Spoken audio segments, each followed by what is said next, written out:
Hello guys, current affairs funda में आप सभी का स्वागत है। मैं हूं आपके साथ अभिषेक शर्मा और आज के इस वीडियो सेशन में हम 14 अक्टूबर तक के सभी इंपॉर्टेंट करंट अफेयर्स कवर करने वाले हैं। हमेशा की तरह आप इस वीडियो को अंत तक जरूर देखिएगा।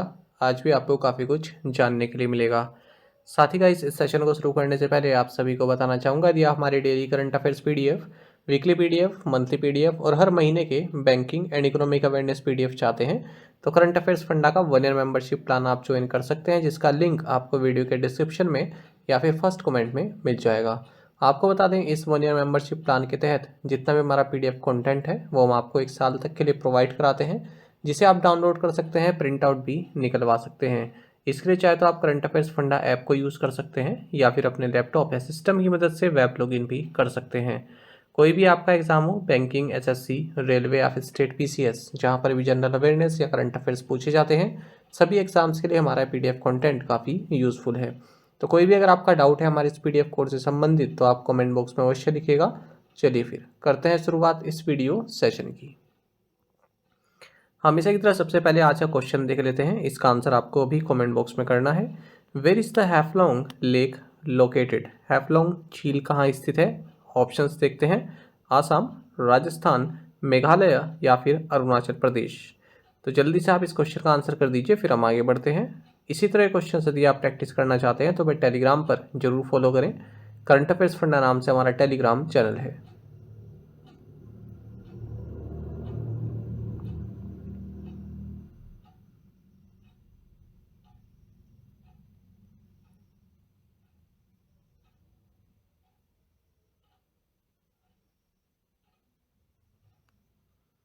What is the theme for 2023 world migratory bird day? 2023 विश्व प्रवासी पक्षी दिवस का विषय क्या है? ऑप्शंस आपके सामने हैं। सही आंसर ऑप्शन ए है, वाटर। आपको जाना चाहिए वर्ल्ड माइग्रेटरी बर्ड डे ये साल में 2 बार मनाया जाता है और इसे मनाने के पीछे का मकसद है जो माइग्रेटरी बर्ड्स हैं उनका कंजर्वेशन जो है और उनके जो प्रिजर्वेशन की जो इम्पोर्टेंस है, ठीक है, उसको लोगों तक पहुंचाना। आपको बता दें, जैसे मैंने कहा कि साल में 2 बार मनाया जाता है, मई और अक्टूबर के महीने में, और इन दोनों ही महीनों में जो सेकंड सैटरडे होता है उस दिन वर्ल्ड माइग्रेटरी बर्ड डे मनाया जाता है। इस साल 13 मई को भी हम देख चुके हैं वर्ल्ड माइग्रेटरी बर्ड डे, और अब 14 अक्टूबर को भी वर्ल्ड माइग्रेटरी बर्ड डे मनाया जा रहा है क्योंकि सेकंड सैटरडे है ये अक्टूबर का। इस बार 2023 में वर्ल्ड माइग्रेटरी बर्ड डे का थीम है वाटर। आपको जानना चाहिए convention on migratory species, CMS, या फिर बॉन कन्वेंशन भी इसको कहते हैं, ये 1979 में साइन किया गया था बॉन, वेस्ट जर्मनी में, और 1983 में ये लागू हुआ। Who is the new chairman and managing director of general insurance corporation of India? General insurance corporation of India GIC री के नए अध्यक्ष और प्रबंध निदेशक कौन है? सही आंसर ऑप्शन डी है, रामास्वामी नारायणन। आपको जाना चाहिए general insurance corporation of India GIC री, इनके नए चेयरमैन एंड मैनेजिंग डायरेक्टर हैं रामास्वामी नारायणन। ये देवेश श्रीवास्तव को रिप्लेस कर रहे हैं। आपको जानना चाहिए जो जीआईसी री है ये एक इंडियन पब्लिक सेक्टर री इंश्योरेंस कंपनी है और हेडक्वार्टर इसका मुंबई में है। 22 नवंबर 1972 को अंडर कंपनीज एक्ट 1956 इसको इनकॉर्पोरेट किया गया था। आपको जानना चाहिए जो भारतीय इंटरप्राइजेस है इसने हाल ही में एक्सा के साथ एक एग्रीमेंट साइन किया है, जिसके तहत एक्सा के जो 49% स्टेक हैं भारतीय एक्सा लाइफ इंश्योरेंस में, उसको भारतीय इंटरप्राइजेस एक्वायर करेगा।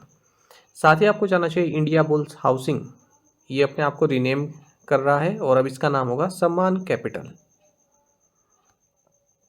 विच bank has appointed VJ Kurian as its new chairman? VJ Kurian को किस बैंक ने अपना नया चेयरमैन नियुक्त किया है? सही आंसर ऑप्शन डी है, साउथ इंडियन बैंक। आपको जानना चाहिए Vijay Kurian non executive part time chairman बनाए गए हैं Thrissur based South Indian bank के। 2 नवंबर से 22 मार्च 2026 तक इनका कार्यकाल रहने वाला है। ये सलीम गंगाधरन को इस पोस्ट पर सक्सीड कर रहे हैं। हाल ही में हमने देखा कि साउथ इंडियन बैंक ने पीआर शेषाद्री को अपना एमडी एंड सीईओ नियुक्त किया। साथ ही आपको जानना चाहिए कैनरा बैंक ने भावेंद्र कुमार को एग्जीक्यूटिव डायरेक्टर अपॉइंट किया है। Appointment committee of the cabinet ने जो स्टेट बैंक ऑफ इंडिया के मैनेजिंग डायरेक्टर हैं अश्विनी कुमार तिवारी, इनका जो कार्यकाल है वो 2 और साल तक के लिए बढ़ा दिया है। साथ ही पेयू इंडिया के जो चीफ एग्जीक्यूटिव ऑफिसर हैं अनिर्बन मुखर्जी, इनको ग्लोबल सीईओ बनाया गया है पेयू का, और ये इस पोस्ट पर लॉरेंट ले मॉल को रिप्लेस कर रहे हैं। Which runner won men's title at Chicago marathon? Chicago marathon में पुरुषों का खिताब किस धावक ने जीता? सही आंसर ऑप्शन डी है केल्विन किप्टन। देखिए केन्या के हैं केल्विन किप्टन, इन्होंने शिकागो मैराथन में मेंस टाइटल जीत लिया है, नया वर्ल्ड रिकॉर्ड इन्होंने बनाया है, और इनका जो टाइम रहा वो 2 आवर्स 35 सेकंड्स का रहा है। इन्होंने जो प्रीवियस रिकॉर्ड है जो कि केन्या के ही क्यूलेट किपचोगे द्वारा बनाया गया था 2022 में बर्लिन मैराथन में, इन्होंने टाइम लिया था 2 घंटे 1 मिनट 9 सेकंड का, तो उसको तोड़ दिया है। वहीं अगर हम इस शिकागो मैराथन में विमेंस टाइटल की बात करें तो नीदरलैंड्स की सेफेन हसन ने जीता है।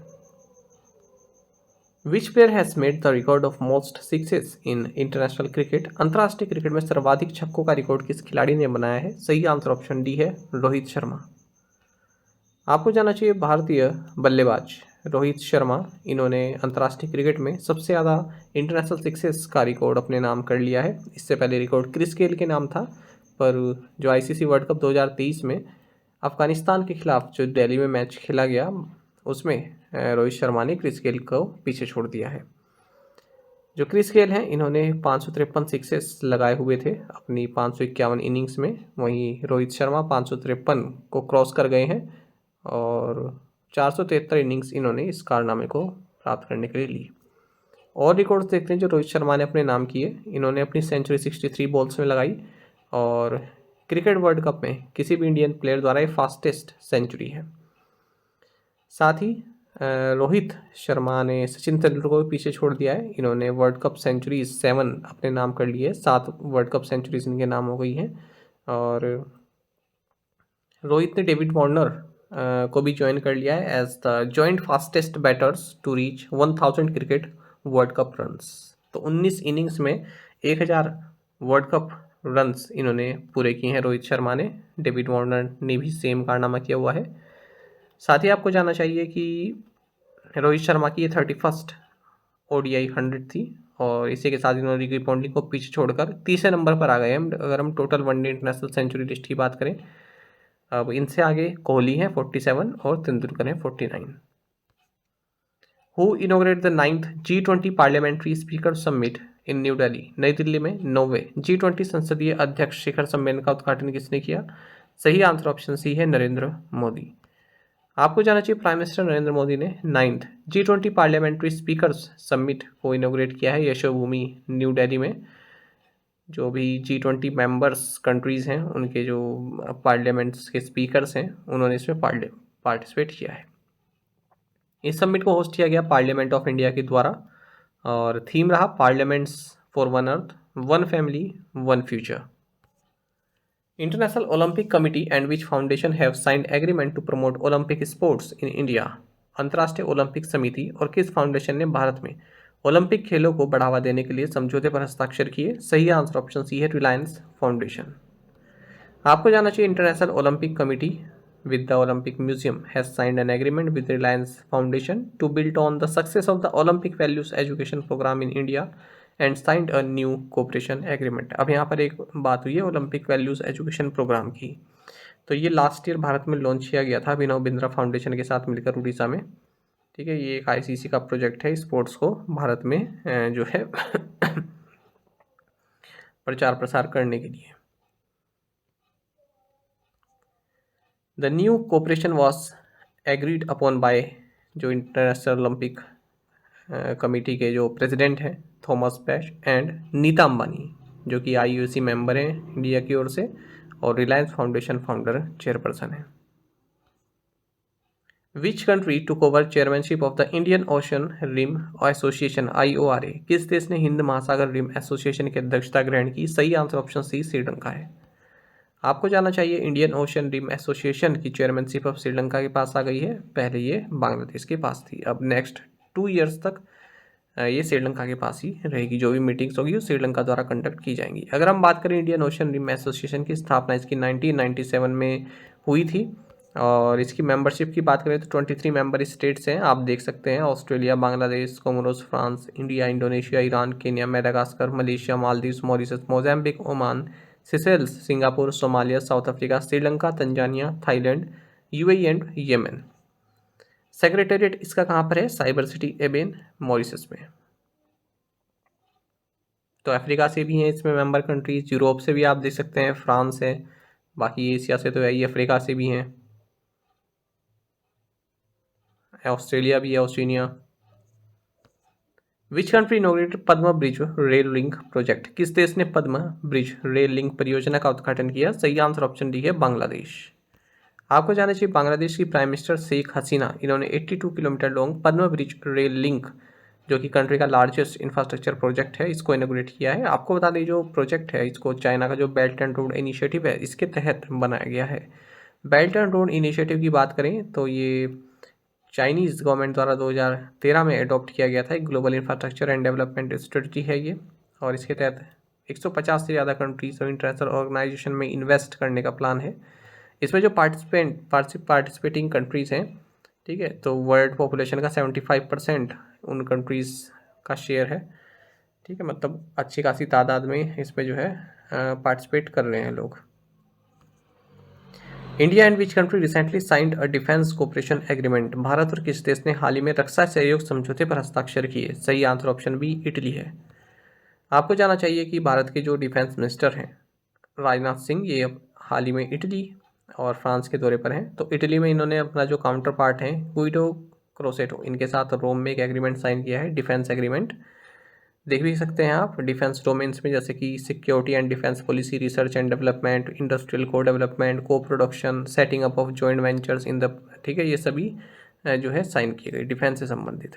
अच्छा, भारत ने यहाँ पर 3 MOUs और अप्रूव किए हैं, एक तो फ्रांस के साथ, एक पपुआ न्यू गिनी के साथ और एक ट्रिनिडाड एंड टोबैको के साथ, और तीनों ही जो है डिजिटल टेक्नोलॉजी से संबंधित हैं। ठीक है, फ्रांस के साथ आप देखिए ये है आपका information pertaining to digital technologies. फिर कैबिनेट ने अप्रूव किया MOU ministry of electronics and information technology and ministry of information and communication technology of Papua New Guinea, इनके बीच में भी एक जो है डिजिटल ट्रांसफॉर्मेशन को लेकर एग्रीमेंट साइन किया हुआ है। फिर भारत और ministry of digital transformation technology of the Republic of Trinidad and Tobago के बीच में भी एक इंडिया स्टैक को लेकर एग्रीमेंट साइन हुआ है। When will the extension of the prompt corrective action framework for the government NBFCs come into effect? सरकारी NBFC के लिए त्वरित सुधारात्मक कार्रवाई ढांचे का विस्तार कब प्रभावी होगा? सही आंसर ऑप्शन सी है 1 अक्टूबर 2024। देखिए, रिजर्व बैंक ऑफ इंडिया ने डिसाइड किया है जो प्रॉम्प्ट करेक्टिव एक्शन फ्रेमवर्क है NBFCs के लिए, ठीक है, इसको अब गवर्नमेंट NBFCs पर भी लागू किया जाएगा 1 अक्टूबर 2024 से। ये महत्वपूर्ण क्वेश्चन है बैंकिंग एग्जाम के लिए। This will be based on the audited financials of these NBFCs as on March 31st, 2024 और thereafter. PCA framework for NBFCs जो है 1 अक्टूबर 2022 से लागू किया गया था, लेकिन गवर्नमेंट NBFCs पर ये लागू नहीं होता था, तो गवर्नमेंट NBFCs पर भी लागू होगा 1 अक्टूबर 2024 से।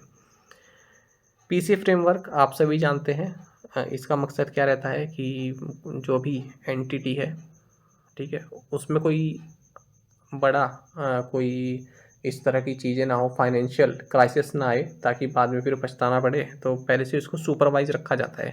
किसी बैंक की फाइनेंशियल या NBFC की फाइनेंशियल कंडीशन अच्छी नहीं है, तो प्रॉम्प्ट करेक्टिव एक्शन के तहत ये जब उसको रखा जाता है तो उस पर RBI की नज़र रहती है, ठीक है, हर एक कदम फूक फूक के रखा जाता है, और मैनेजमेंट भी अपने कंट्रोल में ले लेते हैं, अपने द्वारा अपॉइंटेड एडमिनिस्ट्रेटर को वहाँ पर अपॉइंट कर देते हैं, ठीक है। तो उससे क्या होता है ना कि हालात बिगड़ते नहीं हैं। जब ये RBI को थोड़ा शक होता है कि हाँ यहाँ पर कुछ दिक्कत हो सकती है, तो प्रॉम्प्ट करेक्टिव एक्शन फ्रेमवर्क के तहत उसको रख दिया जाता है एंटिटी को। Shell Foundation in partnership with which agency has launched $6 million facility to extend finance for electric 2 and 3 wheelers? Shell Foundation ने किस एजेंसी के साथ साझेदारी में इलेक्ट्रिक 2 और 3 पहिया वाहनों के वित्त पोषण के लिए $6 मिलियन की सुविधा शुरू की? सही आंसर ऑप्शन बी है सिडबी। आपको जानना चाहिए small industry development bank of India यानी कि सिडबी एंड सेल फाउंडेशन, इन्होंने मिलकर $6 मिलियन कि risk sharing facility RSF launch की है to improve access to finance and ramp up the adoption of electric 2 and 3 wheelers across India. तो सिडबी जो India की प्रिंसिपल फाइनेंशियल इंस्टीट्यूशन MSMEs के लिए, और शेल फाउंडेशन कहाँ की है, UK की। तो ये दोनों ही $3 मिलियन ईच कंट्रीब्यूट करने वाले हैं। सिडबी के चेयरमैन MD शिव सुब्रमण्यम रमन है, आप सभी जानते हैं, हेडक्वार्टर्स लखनऊ उत्तर प्रदेश में है। Which super app has been launched by IndusInd Bank to add 1 crore customers in next 3 years? IndusInd bank ने 3 साल में 1 करोड़ ग्राहक जोड़ने के लिए कौन सा सुपर ऐप लॉन्च किया? सही आंसर ऑप्शन बी है इंडी। देखिए, इंडसइंड बैंक ने एक mobile banking super app launch किया जिसका नाम इंडी है। इसके तहत अब ये चाहते हैं कि अगले 3 साल में 1 करोड़ कस्टमर्स हम ऐड करें। Indie app offers instant and flexible pre approved credit lines of up to 5 lakh rupees, a reward program for customers, flexibility for customers to customize their rewards program based on preferred brands, special digital savings and fixed deposit accounts which offer interest up to 7.85%। एक और current affair देख लेते हैं, bank से संबंधित ही, एक state bank of India से संबंधित है। इन्होंने फाइनेंशियल इंक्लूजन के तहत एक मोबाइल हैंड हेल्ड डिवाइस जो है लॉन्च किया है to improve accessibility and convenience. The device will especially benefit customers facing difficulties in accessing customer service outlets such as senior citizens. Which state has declared the Gangetic dolphin as the state aquatic animal? किस राज्य ने Ganga dolphin को राज्य जलीय जीव घोषित किया है? सही आंसर ऑप्शन डी है उत्तर प्रदेश। देखिए, उत्तर प्रदेश के जो चीफ मिनिस्टर योगी आदित्यनाथ, इन्होंने जो गंगा डॉल्फिन है इनको स्टेट एक्वाटिक एनिमल जो है घोषित किया है, स्टेट एक्वाटिक एनिमल। ठीक है, जो गंगा डॉल्फिन है उनको। आपको बता दें, जो डॉल्फिन्स हैं ये गंगा, यमुना, चंबल, घाघरा, राप्ती, गिरवा इन रिवर्स में पाई जाती हैं। गंगा रिवर डॉल्फिन की अगर हम बात करें तो इनका जो साइंटिफिक नेम है ये है प्लेटेनिस्टा गैंगेटिका। इनको टाइगर ऑफ द गैंगेस भी बोलते हैं। 1801 में इनको डिस्कवर किया गया। ये केवल फ्रेश वाटर में रह सकती हैं और ब्लाइंड होती हैं। फीमेल जो होती हैं लार्ज होती हैं अगर हम मेल से कंपेयर करें, और 2 या 3 साल में एक बार जो है बर्थ देती हैं, वो भी केवल एक काफ को। अब मैमल है तो ये जो है वाटर में ब्रीथ नहीं कर सकती। ठीक है, हर 30 से 120 सेकंड में इन्हें सरफेस पे आना पड़ता है। सूसू भी इनको बोला जाता है क्योंकि जब ब्रीथ करती हैं तो इस तरह की साउंड ये निकालती हैं। गवर्नमेंट ऑफ इंडिया ने नेशनल एक्वाटिक एनिमल इनको घोषित किया था साल 2009 में। ये असम की भी स्टेट एक्वाटिक एनिमल है। IUCN स्टेटस इनका इंडेंजर्ड है। Who inaugurate the 8th BRICS international competition conference 2023 in New Delhi? नई दिल्ली में 8वें ब्रिक्स अंतर्राष्ट्रीय प्रतियोगिता सम्मेलन 2023 का उद्घाटन किसने किया? सही आंसर ऑप्शन सी है अशोक भूषण। देखिए, chairperson national company law appellate tribunal NCLAT justice Ashok Bhushan, इन्होंने 8th BRICS international competition conference 2023 को न्यू दिल्ली में इनोग्रेट किया है। कंपटीशन कमीशन ऑफ इंडिया ने इस कॉन्फ्रेंस को होस्ट किया। थीम रहा new issues in competition law and policy dimensions perspective challenges. आपको जाना चाहिए जो कंपटीशन कमीशन ऑफ इंडिया की चेयरपर्सन है ये है Ramneet Kaur. Who is the new president of Indo American chamber of commerce? Indo American chamber of commerce के नए अध्यक्ष कौन है? सही आंसर ऑप्शन बी है पंकज बोहरा। देखिए, Indo American chamber of commerce IACC ने पंकज बोहरा को अपना नेशनल प्रेसिडेंट नियुक्त किया है। अगर हम बोहरा की बात करें इसकी IACC की, तो इसकी स्थापना अक्टूबर 1968 में हुई थी। हेडक्वार्टर्स मुंबई में है और इंडिया में जो है 14 ऑफिसेस हैं इसके। भारत और यूनाइटेड स्टेट्स के बीच में ट्रेड एंड इन्वेस्टमेंट को प्रमोशन करने के लिए एक एजेंसी है। नाम से ही पता चल रहा है, Indo American chamber of commerce. What is the name given to the operation launched to bring back Indians stranded in Israel? Israel में फंसे भारतीयों को वापस लाने के लिए शुरू किए गए ऑपरेशन को क्या नाम दिया गया है? ऑप्शंस आपके सामने है। सही आंसर ऑप्शन ए है ऑपरेशन अजय। देखिए, भारत ने ऑपरेशन अजय लॉन्च किया है ताकि इसराइल से जो भारतीय सिटीजन्स हैं उनको वापस लाया जा सके। आप सभी जानते हैं इसराइल और हमास के बीच वॉर छिड़ा हुआ है और लगभग 18,000 इंडियंस इसराइल में रहते हैं। तो इंडियन गवर्नमेंट जो है यहाँ पर स्पेशल चार्टर्ड फ्लाइट्स भी भेज रहा है और कुछ लोग वापस आ भी चुके हैं और ज़रूरत पड़ी तो इंडियन नेवी भी अपनी शिप्स वहाँ पर भेजेगा। अगर हम बात करें इसराइल में इंडिया के एम्बेसडर की, तो ये संजीव सिंगला हैं।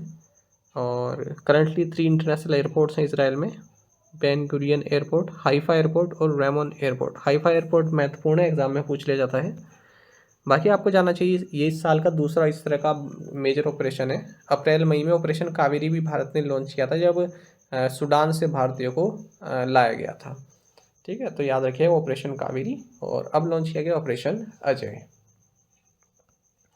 प्रीवियस असाइनमेंट क्वेश्चंस के आंसर देखेंगे। Samia Suluhu Hassan is the first women president of which country? Tanzania. When cricket was last played at the Olympics in 1900, which team clinched gold? England.